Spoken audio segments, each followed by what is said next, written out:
આપ જોઈ રહ્યા છો Spark Today News. Padra Jambusar હાઈવેનું ફોરલેનનું નિર્માણ હાલમાં ચાલી રહ્યું છે, જે રોડનું નિરીક્ષણ પાદરાના ધારાસભ્ય સહિત આરએનબી વિભાગ તેમજ કોન્ટ્રાક્ટર સહિત અધિકારીઓ કરી રહ્યા છે। પાદરા જંબુસરના ફોરલેન હાઈવેનું હાલમાં નિર્માણ ચાલી રહ્યું હોય 163 કરોડના અંદાજિત રકમના ખર્ચે 27.720 લંબાઈ કિલોમીટરનું થનાર હોય ત્યારે ખાતમુહૂર્ત 2024 ફેબ્રુઆરી માસમાં કરવામાં આવ્યું હતું।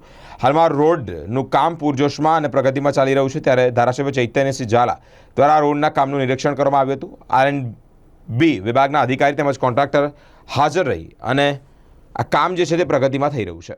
Padra Jambusar four lane road કે જે રોડની ખૂબ જ જરૂરિયાત પાદરા તાલુકા વિસ્તારના નાગરિકોને હતી, જે કામની શરૂઆત ભૂમિપૂજન થયું ને એ જ દિવસથી Padra Jambusar four lane road બનાવવાની શરૂઆત કરી દેવામાં આવી હતી।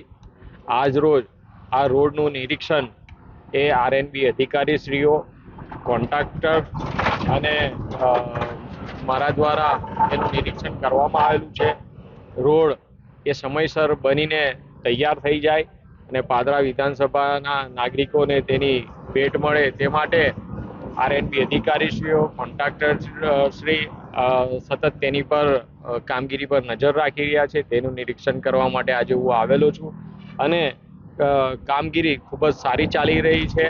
સમયસર કામગીરી પૂર્ણ કરી દેવામાં આવશે એની પણ આજરોજ તેઓએ ખાતરી આપી છે અને ખૂબ જ સારું એવું ગુણવત્તા ભર્યું કામ એ Padra Jambusar four lane road માટે કરવામાં આવે છે અને આ રોડ બનવાથી પાદરા વિધાનસભાના નાગરિકોને ખૂબ જ સુલભતા રહેશે અને અકસ્માત રહિત માર્ગ પાદરા વિધાનસભાના નાગરિકોને ભેટ મળશે।